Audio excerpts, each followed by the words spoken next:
Welcome to Everest academy. Seek the big with us. நம்ம previous கொஷின்ஸை சீரிஸாக பார்த்துட்டு இருக்கோம். அதில் 2024 முடிஞ்சாச்சு, 2023க்கு வந்தாச்சு. இப்போ நம்ம ரொம்ப கிட்டத்தட்ட எக்ஸாம் கிட்ட வந்தாச்சு. எக்ஸாம் கிட்ட வர வர நமக்கு பயம் அதிகமாகும். பயம் அதிகமாகும்போது தான் நம்ம என்ன பண்ணுவோம் அப்படின்னா ரொம்ப விழிப்புணர்வாக இருக்கணும். ஆனால் நம்ம என்ன பண்ணுவோம் அப்படின்னா ரொம்ப பயந்துக்கிட்டு டெஸ்ட்டு போடாமல் நம்ம இதை பண்ண வேணாம் அப்படின்னு சொல்லி யோசிப்பீங்க. அப்போல்லாம் யோசிக்காதீங்க. கண்டிப்பாக டெஸ்ட்டு போடுங்க. டெஸ்ட்டு போடுறதுனால தான் நம்மளோட மார்க் இன்க்ரீஸ் ஆகுங்கிறத நல்லா கற்றுக்குங்க. நிறைய ப்ராக்டிஸ் பண்ணி பாருங்கள். மேக்ஸை பொறுத்தளவுக்கு நிறைய ப்ராக்டிஸ் பண்ணி பாருங்கள். ஃபார்முலாவை நல்லா மனப்பாடம் பண்ணாமல் புரிஞ்சுக்கிட்டு படிக்க பாருங்கள். ஏன்னா ஃபார்முலா வச்சு ஏதாச்சும் கொஸ்டின் கேட்டாங்க அப்படின்னா அதில் கண்டிப்பாக மாட்டுவோம். சரிங்களா? மனப்பாடம் பண்ணுறது நல்லது தான். ஆனால் மனப்பாடம் பண்ணுறது எல்லாத்தையும் மனப்பாடம் பண்ணக்கூடாது. நமக்கு தெரிஞ்சிருக்கணும். அதே நேரத்தில் நமக்கு மனப்பாட சக்தி இருக்கணும். சரிங்களா? இப்போ இந்த கொஸ்டின்ஸை பார்த்தலாம்.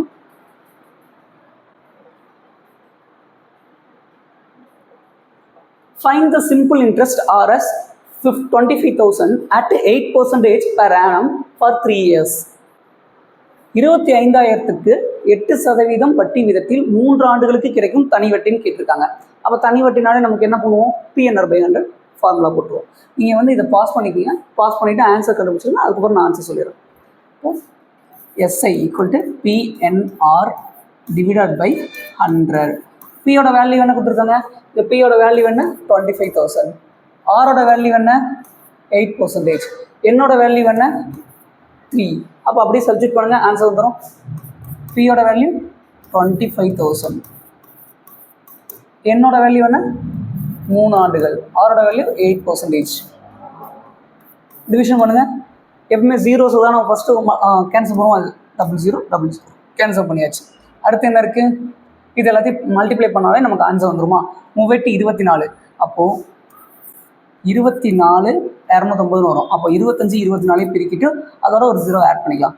4 5 20, மீதி 2, 4 2 8, 8னா 10 வந்துடும். அடுத்து I 2 10, மீதி 1, 2 2 4 1 5. அப்போது 0 0 6. அப்போது ஒரு 0 ஆட் பண்ணிக்குவோம். அப்போ எவ்வளோ வருது? 6,000 வருது. அப்போது சிம்பிள் இன்ட்ரெஸ்ட் நம்ம எவ்வளோ கண்டுபிடிச்சிருக்கோம்? 6,000 கண்டுபிடிச்சிருக்கோம். ஆன்சர் ஆப்ஷனில் இருக்கான்னு செக் பண்ணுங்கள். 6,000. Answer option D. அடுத்து, if Rs 1,600 is divided among A and B in the ratio 3:5, then B shares is. அப்போ பியோட ஷேரை கேட்குறாங்க. அப்போது எவ்வளோ கேட்டிருக்காங்க? 1,600 தொகை ஏபி ஆகியோர் எப்படி பிரிச்சுக்கிறாங்க? 3:5 விகிதத்தில் பிரிச்சுக்கிட்டாங்க. அப்போது பியோட பங்கு எவ்வளோப்பா அப்படின்னு கொஸ்டின் கேட்டிருக்காங்க. அப்போ விகிதத்தை ஃபஸ்ட்டு எழுதுங்க. A:B 3:5. நீ ஒரு டைம் கொஸ்டினை கூட பாஸ் பண்ணிட்டு கூட நீங்கள் ஆன்சர் எழுதிக்கிங்க. அதுக்கப்புறம் நான் சொல்லிடுறேன். இப்போது இது ரெண்டையுமே சேர்த்தோம் அப்படின்னா நமக்கு எவ்வளோ பங்கு வரும்? 8 பங்கு வரும். இது ரெண்டையும் சேர்த்தோம் அப்படின்னா எவ்வளோ பங்கு வரும்? 8 பங்கு வரும். அப்போ 8 பங்கு தான் 1,600. 8 பங்கு தான் 1,600. பியோட வேல்யூ என்ன இருக்குது? 5 பங்கு. அப்போது பியோட விகிதம் 5. அப்போ 5 பங்கு எவ்வளோன்னு சொல்லி கண்டுபிடிச்சா ஆன்சர் வந்துடும். 4 8 8, 2 16, 200. அப்போது 5 × 200 1000. அப்போது இங்கே எக்ஸோட வேல்யூ என்ன கிடச்சிருக்கு? நமக்கு 1000 கிடச்சிருக்கு. அப்போது ஆன்சர் 1000. 1000 ஆன்சரில் இருக்கான்னு பாருங்கள். Answer option C. ஓகே, இந்த சம்ம நீங்கள் பாஸ் பண்ணிவிட்டு ஆன்சர் கண்டுபிடிச்சிங்க. நான் இப்போ எக்ஸ்பிளைன் பண்ணிடுறேன்.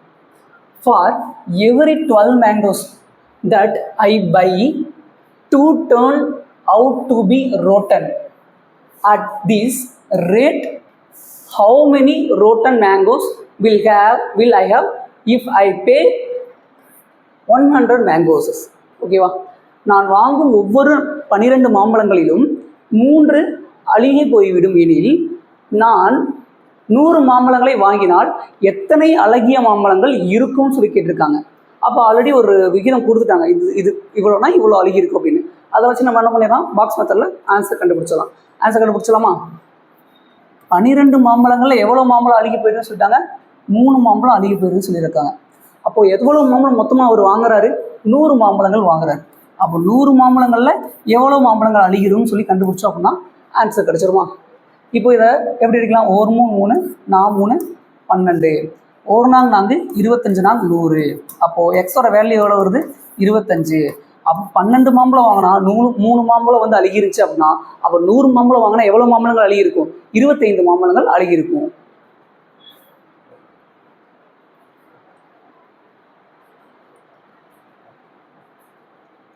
அடுத்த செம்மு பாஸ் பண்ணிவிட்டு நீங்கள் வந்து கொஷின் பார்த்துக்கங்க. அடுத்து சொல்கிறேன். த LCM of 2 numbers is 6 times their HCF. If the HCF is 12 and one of the number is 36, then find the other number. தமிழில் கொஷின் படிச்சலாமா? இரு எண்களின் மீப்போமா ஆனது மீப்பேக்காவின் 6 மடங்காகும். மீப்பேக்கா 12 மற்றும் ஒரு எண் 36 எனில் மற்றொரு எண்ணை காண்க. இதுக்கு ஒரு ஃபார்முலா இருக்குது. நம்ம இந்த ஃபார்முலா நிறைய டைம் பார்த்துருப்போம். இந்த ஃபார்முலா என்ன அப்படின்னா HCF into LCM equal to X into Y. சரி, இப்போ HCF எவ்வளோ கொடுத்துருக்காங்க? இரு எண்களின் மீப்போமா ஆனது மீப்பேக்காவின் 6 மடங்காகவும் சொல்லிட்டாங்க. அப்போது LCM இங்கே எப்படி இருக்கும் அப்படின்னா இந்த கண்டிஷன் ஃபஸ்ட் எழுதிங்க. ஃபஸ்ட் கண்டிஷன் என்ன? LCMோட value 6 times of HCF. Okay, அப்போது இங்கே HCF எவ்வளோங்க கொடுத்துருக்காங்க? HCF எவ்வளோ கொடுத்துருக்காங்க? 12 கொடுத்துட்டாங்க. HCF எவ்வளோன்னு கொடுத்துட்டாங்க? 12 கொடுத்துட்டாங்க. அதே மாதிரி எக்ஸுக்கு ஒரு வேல்யூ இருக்குது. எக்ஸோட வேல்யூ என்ன கொடுத்துட்டாங்க? எக்ஸ் வந்து 36 கொடுத்துட்டாங்க. நம்ம ஒய்யை மட்டும் தான் கண்டுபிடிக்க போகிறோம். இது ரெண்டும் முக்கியம். சரிங்களா? இப்போ வந்து LCM equal to 6 into HCF. அப்போ இதை கண்டுபிடிச்சலாம். LCM கண்டுபிடிச்சலாம் into 12. அப்போ 6 12 எவ்வளோ வரும்? 6 12 எவ்வளோ வரும்னு பாருங்கள். 72 வரும். 6 12 72. அப்போ LCM equal to 72ன்னு கிடச்சிருச்சு. அப்போ இது எல்லாத்தையும் எடுத்துக்கொண்டு நாங்கள் சப்ஜெக்ட் பண்ண ஆன்சர் வந்துருமா? HCF எவ்வளோ? 12. LCM எவ்வளோ? 72. எக்ஸோட வேல்யூ 36. அப்போ ஒய்யோட வேல்யூ மட்டும் தான் நம்ம கண்டுபிடிக்க போகிறோம். அடிச்சு அப்படின்னா எவ்வளோ வரும்? 1 36 36 36 72. அப்போ 12 × 2 24. அப்போ ஒய்யோட வேல்யூ 24. அப்போ இன்னொரு நம்பரோட வேல்யூ என்ன கிடச்சிருக்கு அப்படின்னா 24ன்னு கிடச்சிருக்கு. ஆன்சர் எங்கே இருக்குது பாருங்கள்? 24ங்கிறது ஆன்சர் ஆப்ஷன் டி. அடுத்து இது ரொம்ப முக்கியமான சம்மு. இந்த சம்மை நல்லா பார்த்துங்க. இதுக்கு ஃபார்முலா நல்லா தெரிஞ்சிருந்தா மட்டும் தான் இந்த சம்முக்கு ஆன்சர் போட முடியும். பாஸ் பண்ணிவிட்டு ஆன்சர் கண்டுபிடிச்சிருங்க. அதுக்கப்புறம் இந்த LCM சம்மு நான் வந்து எக்ஸ்பிளைன் பண்ணிடுறேன். ஓகே, பார்த்தலாமா? LCM of x power 4 - 16, x² - 4x + 4 is. அப்போ வந்து இதோட LCM என்னன்னு கேட்டிருக்காங்க. இதை வந்து நம்ம என்ன பண்ணுவோம்? 2 பார்ட் இருக்கா? அப்போ 2 பார்ட்டையும் நம்ம என்ன பண்ண போகிறோம்? ஒரு எக்ஸ்பிளைன் பண்ணி எழுதிட்டு அதில் இருந்து LCM கண்டுபிடிக்க போகிறோம். அப்போ ஃபர்ஸ்ட் பார்ட் என்ன இருக்குது? x பவர் 4 - 16 இருக்குது. ஓகே, செகண்ட் பார்ட் என்ன இருக்குது? x² - 4x + 4. ஓகே, இப்போ வந்து என்ன பண்ணுவோம்? இது காரணிப்படுத்துவா? பெருக்கணும் அப்படின்னா 4 வரணும். கூட்டணும் அப்படின்னா என்ன வரணும்? -4 வரணும். அப்போ எப்படி போடுவோம்? பெருக்குனா 4 வரணும், கூட்டினா -4 வரணும். அப்போது 2 - × 2. ஓகே, -2 × -2 + 4. ஓகே, வந்துருச்சு. கூட்டணும் அப்படின்னா -2 - 2 எவ்வளோ வரும்? -4ன்னு வந்துருச்சு. கீழே என்ன இருக்கும்? எக்ஸ் போடுவோம். அப்போது இங்கே வேல்யூ என்ன வந்திருக்கும்? x - 2 × x - 2. ஓகே, ஒரு காரணிப்படுத்து கண்டுபிடிச்சாச்சு. அப்போ ஒரு இதோட வேல்யூ நம்ம கண்டுபிடிச்சாச்சு. அடுத்து என்ன பண்ண போகிறோம்? இதுக்கு வேல்யூ கண்டுபிடிக்க போகிறோமா? இப்போ ஒரு காரணி கண்டுபிடிச்சாச்சா? இது எங்கெல்லாம் இந்த இடத்துல எழுதி வச்சலாமா? ஃபஸ்ட்டு 1 கண்டுபிடிச்சாச்சு. என்ன அப்படின்னா x - 2 × x - 2. ஓகே, 1 கண்டுபிடிச்சாச்சு. இது கண்டுபிடிக்கலாம். இப்போ இது எப்படி எந்த ஃபார்மெட்டில் இருக்குன்னு பாருங்களேன். x பவர் 4ன்னு இருக்குது. நம்ம x பவர் 4க்கு நம்ம ஃபார்முலா கிடையாது. ஆனால் x பவர் ஸ்கொயர் பவர் ஸ்கொயரில் இருந்துச்சு அப்படின்னா இதுக்கு ஃபார்முலா இருக்குல்ல. அப்போ இது என்ன பண்ணுவோம்? 4 பவர் ஸ்கொயர். அப்போது a² - b² ஃபார்மெட்டில் இருக்குது. இதுக்கு ஃபார்முலா என்ன? a² - b² அப்படின்னா என்ன வரும்? a² - b² அப்படின்னா a + b × a - bன்னு இருக்கும். a + b × a - bன்னு இருக்கும். அப்போ இதுக்கு எழுதுங்க. x² + 4 × x² - 4ன்னு இருக்கும். ஓகே, ஆனால் இதோட முடிஞ்சிருச்சான்னு கேட்டால் கிடையாது. மறுபடியும் என்ன வந்திருக்கு? நமக்கு வந்து இது வந்து ஃபார்மெட் அப்படியே தான் இருக்கும். இது மாறாது. ஆனால் இதே பாருங்களேன், x² மறுபடியும் இதை என்ன பண்ணலாம்? 4 வந்து 2 பவர் ஸ்கொயர்னு போடலாமா? அப்போது இதை என்ன போடலாம்? 2 பவர் 2ன்னு போடலாம். அப்போ இது மறுபடியும் என்னவா மாறிடுச்சு? a² - b²ங்கிற ஃபார்மேட்டுக்கு மாறிடுச்சு. அப்போ அதை மட்டும் எக்ஸ்பிளைன் பண்ணுங்க. அப்போது x² அதாவது x + 2 × x - 2 x plus two into x minus two. அப்போ இது எடுத்து ரெண்டாவது எழுதுங்க. இங்கே என்ன கிடச்சிருக்கு? X two square plus 4 into x plus two into x minus two. Okay, இப்போ இதெல்லாம் அழிச்சிடலாம், இதையும் அழிச்சிடலாம். இப்போது இதில் எது சேமாக இருக்குன்னு பாருங்கள். இதில் எக்ஸ் மைனஸ் டூ இருக்குது, இதுலேயும் எக்ஸ் மைனஸ் டூ இருக்குது, ஆனால் இங்கேயும் எக்ஸ் மைனஸ் டூ இருக்குது. அப்போ இது எப்படி எழுதலாம்? எக்ஸ் மைனஸ் டூ ஹோல் ஸ்கொயர்னு ஃபஸ்ட்டு இது எழுதிக்கலாம். ரெண்டாவதுல எக்ஸ் மைனஸ் டூ மட்டும் இருக்குது. அப்போ எக்ஸ் மைனஸ் டூ பவர் 1 இருக்கும், எக்ஸ் மைனஸ் டூ பவர் 2 இருக்கும். எது பெரிய number? X minus two power 2 தான் பெரிய நம்பர். அப்போது ஃபஸ்ட்டு ஒன்று எழுதிக்கலாம், x minus two power 2. Okay, ஒன்று எழுதியாச்சு. அடுத்து என்ன இருக்கும்? எக்ஸ் ஸ்கொயர், மீதி எல்லாத்தையும் அப்படி எழுதிக்கலாம். எக்ஸ் ஸ்கொயர் ப்ளஸ் 4, இங்கே எக்ஸ் ப்ளஸ் 2 இருக்குது. அப்போது இதுதான் வந்து அதோட எல்சிஎம். இந்த ஆப்ஷன் எங்கே இருக்குன்னு பாருங்கள். X minus two whole square, அடுத்து என்னது? எக்ஸ் ப்ளஸ் 2 இருக்குது, அடுத்து எக்ஸ் ஸ்கொயர் ப்ளஸ் 4. அப்போது இதுதான் வந்து என்னது? இதோட எல்சிஎம். Option A. எப்படி கண்டுபிடிச்சிருங்கிறத கொஞ்சம் பொறுமையாக பாருங்கள். அதில் வந்து அந்த ஏ ஸ்கொயர் மைனஸ் பி ஸ்கொயரோட ஃபார்முலா வந்து ரொம்ப முக்கியம். தென் எல்சிஎம் ஆஃப் 148 அண்ட் 185, 148 மற்றும் 185 என்ற எண்களின் எல்சிஎம் கண்டுபிடிக்க சொல்லியிருக்காங்க. பாஸ் பண்ணிவிட்டு ஆன்சர் கண்டுபிடிச்சுன்னா நம்மளும் ஆன்சர் கண்டுபிடிச்சிடலாம். 148, 185 ரெண்டு கண்டுபிடிச்சிடலாமா? எதனால ஃபஸ்ட்டு அடி போட்டுன்னு பாருங்கள்.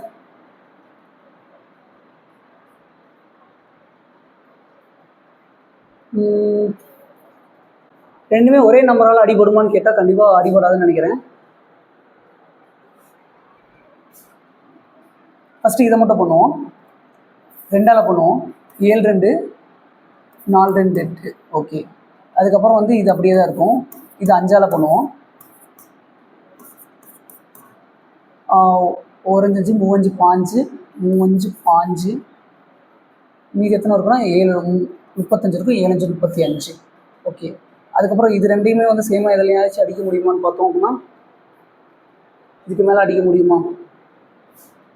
74 37 இருக்குது. ஏதாச்சும் நம்பர் இருக்கான்னு பாருங்கள்.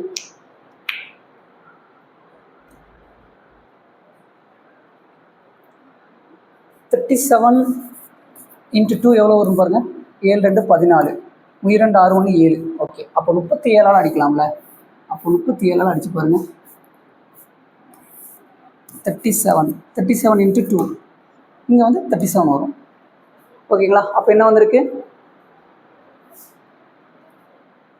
இங்கே 1, சரி, இங்கே 2 வரும், இங்கே 1 வந்திருக்கும். இப்போது 37 × 5 × 2 × 2ன்னு வரும். 5 × 2 × 2ன்னு வரும். அப்போ எவ்வளோனா I2 10, I2 10, அதுக்கப்புறம் 37 × 2னா எவ்வளோ வரும்? 74 வரும். அப்போது 74 × 10ன்னு போட்டோம் அப்படின்னா ஆன்சர் எவ்வளோ வரும்? 740 வரும். அப்போது இதோட எல்சிஎம் எவ்வளோ அப்படின்னா 740. இது எல்சிஎம் எவ்வளோ வருது? 740ன்னு வந்துருச்சு. இப்போ ஆன்சர் வந்து ஆப்ஷன் டி. அடுத்து 197 பாருங்கள். பாஸ் பண்ணிவிட்டேன், ஆன்சர் பார்த்துக்குங்க. அதை வச்சு கண்டுபிடிச்சதுக்கப்புறம் நான் எக்ஸ்பிளைன் பண்ணிடுறேன். இப்போ சம் பார்த்தலாம். HCF of 24 x² y³ and 16 x³ y⁴ is அப்படின்னு கேட்டிருக்காங்க. அப்போது எழுத்துக்கும் எண்ணுக்கும் தனித்தனியாக HCF கண்டுபிடிச்சி ரெண்டையுமே வந்து நம்ம பிக் பண்ணிடலாம். அப்போ ஃபஸ்ட்டு என்ன எது கண்டுபிடிப்போம்? எண்ணுக்கு கண்டுபிடிச்சிருவோமா? 24 16க்கு எல்சிஎம் HCF கண்டுபிடிக்க போகிறோம். அப்போது ஒரே நம்பரால் அடிபடுறதா பார்க்கணும். இது 2 நம்பர் 4ஆல் அடிபடுமா? 4 24, 4 16. இது 2 நம்பர் 2ஆல் ஒரே அடி அடிபடுமா? 2 6 2 2 4. அப்போ இதுக்கு மேலே அடிபடாது. அப்போது இதோட HCF எவ்வளோ வரும்? 4 × 2. அப்போ எவ்வளோ வரும் அப்படின்னா 8ங்கிறது HCF. அப்போ HCF வந்து 8 கண்டுபிடிச்சாச்சு. இதே வந்து எழுத்துக்கு கண்டுபிடிச்சலாமா? எழுத்துக்கு இங்கே என்ன இருக்குது? x³ y³, இங்கே x³ y⁴. இதில் எக்ஸில் சின்ன வேல்யூ எதுவாக இருக்குதுன்னு பாருங்கள். பவரில் x² தான் இருக்குது. அப்போ அதுதான் ஃபஸ்ட்டு எடுத்துக்கணும். அதுவே ஒய்யில் சின்ன பவர் என்ன இருக்குன்னு பாருங்கள், இங்கே ஒய் பவர் 4, இங்கே ஒய் பவர் க்யூப்னு இருக்குது. அப்போ ஒய் க்யூப் தான் எடுத்துக்கணும். அப்போது இதுதான் இதோட HCF. ரெண்டையுமே மெர்ஜ் பண்ணால் ஆன்சர் கிடச்சிருமா? அங்கே என்ன இருக்குது? 8ங்கிறதுக்கு. அப்போ ஆன்சர் வந்து என்ன இருக்கும் அப்படின்னா 8. இங்கே என்ன இருக்குது? X cube, x squared y cube. அப்போது 8x² ஒய் க்யூப் எங்கே இருக்குன்னு பாருங்கள். ஓகே, இங்கே 8ங்கிற வேல்யூவே இல்லை. ஆனால் இங்கே ஆப்ஷனில் எல்லாத்துலேயும் என்ன இருக்குது அப்படின்னா 3² இருக்குது, இங்கே 2 க்யூப் இருக்குது, இங்கே 2 க்யூப் இருக்குது. அப்போது 8 வந்து என்னன்னு எழுதலாம்? 2 பவர் க்யூப்னு எழுதுக்கலாமா? ஏன்னா 2 × 2 × 2ங்கிறது 8ன்னு நமக்கு தெரியும். அப்போ 2 பவர் க்யூப்ங்கிறது 8 தானே. அப்போ 2 power cube x² y cube. இந்த ஃபார்மெட் எங்கே இருக்குன்னு பாருங்கள். 2 power cube x² y cube. அப்போது ஆன்சர் ஆப்ஷன் சி.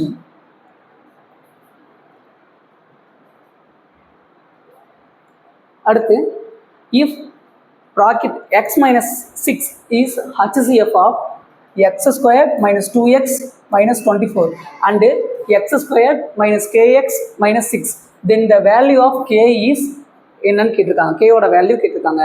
அப்போது x² minus 2x plus minus 24 மற்றும் x² minus kx minus r இன் மீப்போவா ஈக்குவல் டு எக்ஸ் மைனஸ் 6 எனில் கேயின் மதிப்பு என்னன்னு கேட்டிருக்காங்க. அப்போ இதை எப்படி கண்டுபிடிக்கலாங்கிறத பார்த்துங்க. இப்போ எப்படின்னா இதை ஃபஸ்ட்டு கண்டுபிடிங்களே. x² minus 2x minus 24. Okay, இதில் என்ன பண்ணுவோம்? பெருக்குனா நமக்கு என்ன வரும்? 24, மைனஸ் 24ன்னு வரணும். கூட்டினா நமக்கு என்ன வரணும்? மைனஸ் 2xன்னு வரணும். சரிங்களா? மைனஸ் 2ன்னு வரணும். அப்போ இதை போடுங்க.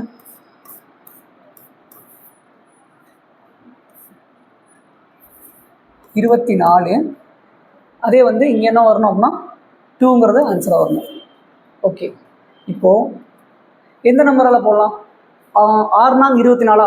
அப்போது 6 4. ஓகே, இங்கே என்ன பண்ணணும்? மைனஸ் 24ன்னு வரணும். ஆனால் கூட்டினா மைனஸ் 2ன்னு வரணும். அப்போ என்ன பண்ணலாம் அப்படின்னா பெரிய நம்பருக்கு மைனஸ் வேல்யூ போடலாம். பெரிய நம்பருக்கு மைனஸ் வேல்யூ போட்டால் அப்படின்னா பெருக்கும் போது மைனஸ் 6 × 4 அப்படின்னா மைனஸ் 24 வந்துடும். அதுவே கூட்டும் போது மைனஸ் 4 + 4 அப்படின்னா மைனஸ் 2ன்னு கிடச்சிடும். அப்போது இதுக்கான வேல்யூ எப்படி இருக்கும்? எக்ஸ் மைனஸ் 6 எக்ஸ் + 4 இந்த மாதிரி தானே கிடைக்கும். சரிங்களா? அப்போது இதுக்கான வேல்யூ நம்ம போட்டு பார்க்கலாமா? இதுக்கு எப்படி வருன்றதை பாருங்கள். x² minus kx minus 6. இப்போ பாருங்களே, இதில் பெருக்குனா நமக்கு என்ன கிடைக்கும்? மைனஸ் 6ங்கிறது கிடைக்கணும். பெருக்குனா என்ன கிடைக்கணும்? மைனஸ் 6ங்கிறது கிடைக்கணும். கூட்டுனா நமக்கு என்ன கிடைக்குங்கிறதுக்கு நமக்கு வந்து கே அதான் வேல்யூ. அப்போ கேங்கிறது தான் நம்ம கண்டுபிடிக்க போகிறோம். இப்போது பெருக்குனா நமக்கு என்ன கிடைக்கும்னு சொல்லியிருக்காங்க? 6 கிடைக்கணும்னு சொல்லியிருக்காங்க. அப்போ இங்கே பாருங்களேன், 4 6 6. பெருக்குனா என்ன கிடைக்கணும்? 6 கிடைக்கணும். அப்போது இந்த 6 தான் வந்து நமக்கு வந்து கண்டிப்பாக கிடைக்கணும். அப்படின்னா அப்போ வந்து 4 6 6 தான் போடுவோம். அப்போது இங்கே வந்து மைனஸ் 6 கிடைக்கணும்னா நம்ம என்ன பண்ணுவோம்? மைனஸ் 6 கிடைக்கணும்னா நம்ம என்ன பண்ணுவோம்? இதில் எங்கே வந்து நம்ம மைனஸ் வேல்யூ போடுவோம் அப்படின்னா இந்த இடத்துல மைனஸ் வேல்யூ போடுவோம். ஏன்னா நமக்கு என்ன வரணும்? கூட்டும் போது நமக்கு மைனஸ் வேல்யூவில் தான் வரணும். அப்போ பெரிய நம்பருக்கு தான் நம்ம மைனஸ் குறி போடுவோம். அப்போ இங்கே என்ன வரும்? இங்கே என்ன வரும் அப்படின்னா இந்த வேல்யூ என்ன வரும்? 5ன்னு வரும். அப்போது இந்த வேல்யூவை தான் நம்ம எடுத்து எங்கே எழுதுவோம்? x² minus 5x minus 6ன்னு எழுதுவோம். சரிங்களா? அப்போது இது எப்படி ஃபார்ம் ஆச்சுன்னு தெரியுதுங்களா? x² இதை பெருக்கும் போது என்ன வரணும் அப்படின்னா மைனஸ் 6ங்கிறது வரணும். அதுவே வந்து கூட்டும் போது நமக்கு வந்து என்ன வரும்? இது ரெண்டையுமே பார்க்கும்போது சொல்லிட்டோம் 4 6 6. அப்போது மைனஸ் 6 வரணும்னா நம்ம வந்து இந்த இடத்துல மைனஸ் குறி போட்டோம் அப்படின்னா நமக்கு மைனஸ் 6ங்கிறது வந்துடணும். ஏன் அப்படின்னா இங்கேயும் வந்து கூட்டும் போது நமக்கு என்ன வரணும்?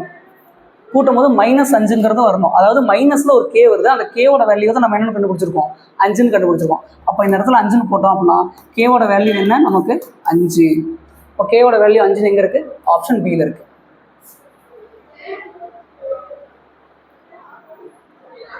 Find the value of 63% of 3 × 4/7 மதிப்பு காண்க. அதாவது 3 × 4/7 இன் மதிப்பு. அப்போ 64% கொடுத்துருக்காங்களா? அப்போ இதை கண்டுபிடிச்சலாமா? ஃபஸ்ட்டு கலப்பு பின்னமாக என்ன இருக்குது? கலப்பு பின்னமாக என்ன இருக்குது? 3 4/7 இருக்குது. இதையும் பெருக்குவோம். அதோட இதை வந்து கூட்டுவோம். சரிங்களா? அப்படி தானே கண்டுபிடிப்போம். அப்போது 4 3 21 21 + 4 டிவிஷன் பை 7ன்னு இருக்கும். இன்ட்டு 63% பர்சன்டேஜ்னால் நம்ம என்ன பண்ணுவோம்? கீழே 100ன்னு போடுவோம். அப்போது 25 டிவிஷன் பை 7 63 டிவிஷன் பை 100. அப்போ 1 7 9 7 63 வந்துடும். அப்போது ஒரு 25 25 4 25 100ன்னு வந்துடும். அப்போ இங்கே என்ன வரும் 1/4ன்னு வந்திருக்கும். 1/4ன்னு வந்திருக்குமா? அப்போ 1/4 நம்ம அடித்தோம் அப்படின்னா நமக்கு எவ்வளோ ஆன்சர் வரும் இவர்களே 1/4 இருக்குது. இன்னும் நமக்கு வந்து என்ன இருக்குது அப்படின்னா 9 இருக்குது. அப்போது 9/4ன்னு இருக்குது. அப்போது என்ன பண்ணுவோம் 9 உள்ளே வச்சுக்குவோம், 4 வெளியே வச்சுக்குவோம். 1 நாங்க 4 ஈர்னாங்க 8 மீதி எத்தனை இருக்கும் 1 இருக்கும். ஒரு புள்ளி வச்சு இங்கே ஒரு 0 சேர்த்தோம் அப்படின்னா 1 நாங்க 4 ஈர்னாங்க 8 மீதி மறுபடியும் 2 இருக்கும். அப்போ மறுபடியும் ஒரு 0 சேர்த்தோம் அப்படின்னா 5 நாங்க 20. அப்போ ஆன்சர் இங்கே 0 வந்துருச்சு. அப்போது இதோட வேல்யூ என்ன 2 × 2.25. அப்போ ஆன்சர் வந்து வேல்யூ என்ன 2.25. ஆன்சர் எங்கே இருக்குன்னு பாருங்கள். Answer option A. அடுத்த கொஸ்டின் பார்த்தலாம். Ranjith total income was 7,500. He saved 25% his total income. Then find the amount saved by him. ரஞ்சித்தின் மாத வருமானம் 7,500 ரூபாய். அதில் 25% சேமித்தார் எனில் அவரது சேமிப்பு தொகை எவ்வளோன்னு கேட்டிருக்காங்க. பாஸ் பண்ணிட்டு ஆன்சர் கண்டுபிடிச்சிருங்க. நம்ம வந்து ஈஸியாக கண்டுபிடிச்சிடலாம். இப்போது அவங்க எவ்வளோ கொடுத்துருக்காங்க வேல்யூ 7,500 கொடுத்துருக்காங்க. அதில் எவ்வளோ பர்சன்டேஜ் தான் சேமிக்கிறாரு 25% தான் சேமிக்கிறார். அப்போது 25%. அப்போது டிவைட் பை 100 வரும். அப்போது அடிச்சிடலாமா 25 இங்கே வந்து 00 இங்கே 00. அப்போ 75 × 25 எவ்வளோன்னு கண்டுபிடிச்சா ஆன்சர் வந்துடும். 75 × 25 5 25 2 7 35 35 37 2 10 7 2 14 15. அப்போது 5 7 8 1875. அப்போ ஆன்சர் வந்து 1875ங்கிறது இருக்கான்னு பாருங்கள். ஆன்சர் வந்து 1875 இருக்கா பாருங்க. Answer option B. Answer option B. Okay, இதோட இந்த கொஷின்ஸும் வந்து முடிஞ்சிருச்சு. இதுக்கு அடுத்த பாட்டில் அடுத்தடுத்த ப்ரீவியஸ் கொஷின்ஸை வந்து நம்ம வரிசையாக பார்த்துட்டே போகலாம். தேங்க்யூ ஃபார் வாட்சிங்.